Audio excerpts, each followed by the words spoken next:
Commission بغیر بتائے لینا جائز ہے یا نہیں؟ کمیشن سے مراد آپ رشوت ہی ہے نا، اس کا نام آپ کمیشن رکھ لیں، سود کا نام آپ انٹرسٹ رکھ لیں، ٹھیک ہے.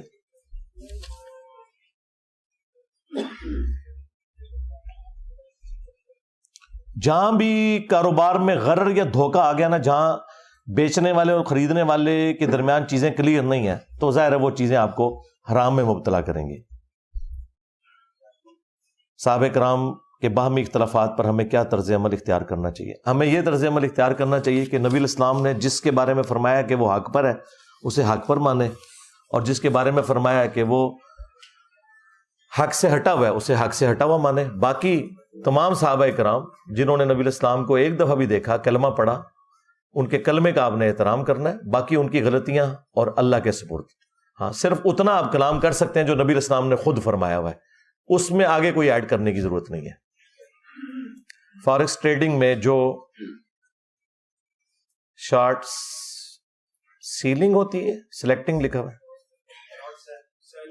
پتہ نہیں، مجھے تو اس کا نہیں پتا، میں نے جنرل بتا دیا ہوا ہے، وہ آپ نے اب خود فیصلہ کرنا ہے.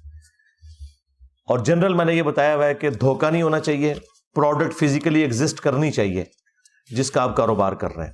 فیوچر ٹریڈنگ اگر وہی ہو رہی ہے بغیر کسی چیز کے، وہ ہے ہی نہیں ابھی، اگر ہوئی تو یہ ہوتا ہے تو وہ تو ظاہر ہے کہ آپ بالکل فراڈ کر رہے ہیں، اور جوئے والا کوئی معاملہ نہیں ہونا چاہیے. فارکس ٹریڈنگ کے اوپر میری تفصیلی ویڈیو دیکھ لیں، اس میں نے رولز بتائے ہیں، ورنہ کاروبار تو بیسیوں کیا لاکھوں کاروبار ہیں، ان کے اوپر تو ہم ایک ایک کاروبار کو تو ڈسکس نہیں کرنا. اوورآل اسلام کے بیسک پرنسپل بتانے ہیں، حلال اور حرام کاروبار کے 4 بنیادی اصول، وہ آپ ویڈیو دیکھ لیں. غیر مسلم کو اپنے دین کی طرف دعوت کیسے دی جائے؟ ہر کسی کو اپنا دین سچا لگتا ہے، غیر مسلم ہو یا مسلم ہو، آپ نے دین کی طرف نہیں اللہ کی طرف دعوت دینی ہے، خدا کا تعارف کروانا ہے، کریٹر کا تعارف کروانا ہے. یہ ایک کامن ٹرم ہے اور یہ قرآن میں موجود ہے. یا اہل الکتاب تعالوا الی کلمۃ سواء بیننا وبینکم الا نعبد الا اللہ. آؤ اہل کتاب، ہم اس بات پہ اکٹھا ہو جائیں جو تم میں اور ہم میں کامن ہے، کہ ہم مت پوجیں کسی کو سوائے ایک اللہ کے. خدا کی ذات کے تعارف کے اوپر آپ لوگوں کو دعوت دیں. جب کوئی خدا کو سیریس لے گا، پھر خدا تک پہنچنے کا ذریعہ، اللہ تک پہنچنے کا ذریعہ دین ہے. آپ نے اللہ کی دعوت دینی ہے، کریٹر کی دعوت دینی ہے. اس کائنات کو کسی نے بنایا ہے اور اسی کا حکم چل رہا ہے. اس کے لیے آپ سائنٹیفک فیکٹس کے اوپر میری کئی ایک ویڈیوز ہیں، وہ آپ ایتھیسٹ کے سامنے رکھ سکتے ہیں، جیوز کے سامنے رکھ سکتے ہیں، کرسچنز کے سامنے رکھ سکتے ہیں، مسلمانوں کے سامنے رکھ سکتے ہیں.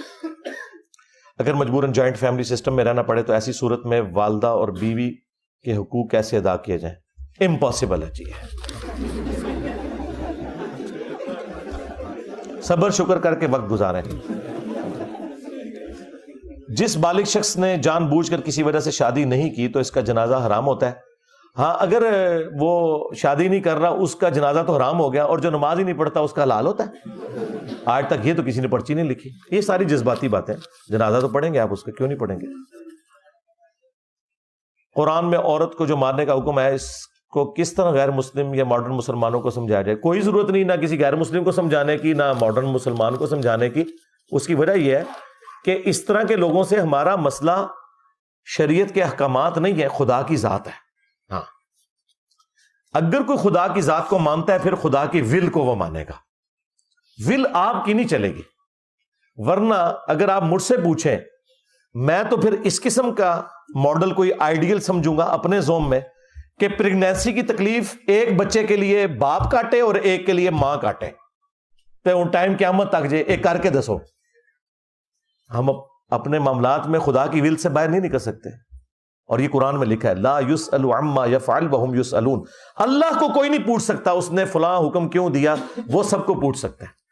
تو آپ خدا کے وجود کے ہونے یا نہ ہونے کے اوپر تو بحث کر سکتے ہیں. ونس آپ نے اس کو خدا مان لیا پھر اس کا حکم اسی طریقے سے ہوگا. باقی یہ جو مارنے والا ہے یہ نہیں ہے کہ ہڈی پسلی توڑ دینی ہے، یہ تنبیہ کے طور پر جس طرح چھوٹے بچے کو مارا جاتا ہے. یہ پچھلے دنوں بھی وہ جو ایک بھائی میرے ساتھ آئے تھے غیاس، انہوں نے پوڈ کاسٹ کی تھی، اس میں نے تفصیلی اس کے اوپر ڈسکشن کی ہے. تو یہ آپ کو جو آج چیزیں خامخواہ بری لگنا شروع ہو گئی ہیں، یہ اس طرح نہیں ہے. ہاں، چونکہ ہمارے ملک کے اندر وحشیوں کی طرح مارا جاتا ہے، لوگ بچوں کو بھی مارتے ہیں، وہ تو حرام ہے بالکل، اور یہ بھی ایز اے لاسٹ ریزارٹ ہے. نبی علیہ السلام نے اپنے بیویوں سے ناراضگی کی ہے، 1 مہینہ آپ ناراض رہے، بخاری مسلم میں آتا ہے، ایلا کر لیا تھا. پھر قرآن میں سورہ الاحزاب میں ہے کہ آپ ان کو آفر دیں کہ طلاق دے کے ان کو فارغ کریں، یا پھر اسی طریقے سے غربت میں آپ کے ساتھ گزارا کریں۔ وہ تو شکر ہے پھر امہات المومنین نے اس معاملے کو فورسی کیا اور نبی الاسلام کے ساتھ اسی حالت میں زندگی گزاری۔ تو ورنہ نبی الاسلام تو 1 مہینہ تک ناراض رہے اور گھر کے اوپر والے پورشن میں تھے، وہ جو حضرت عمر وہاں گئے اور آپ کے جسم پہ چٹائی کے نشان تھے، بڑی رکت انگیز حدیث ہے۔ تو لیکن نبی الاسلام نے مارا نہیں کسی بیوی کو۔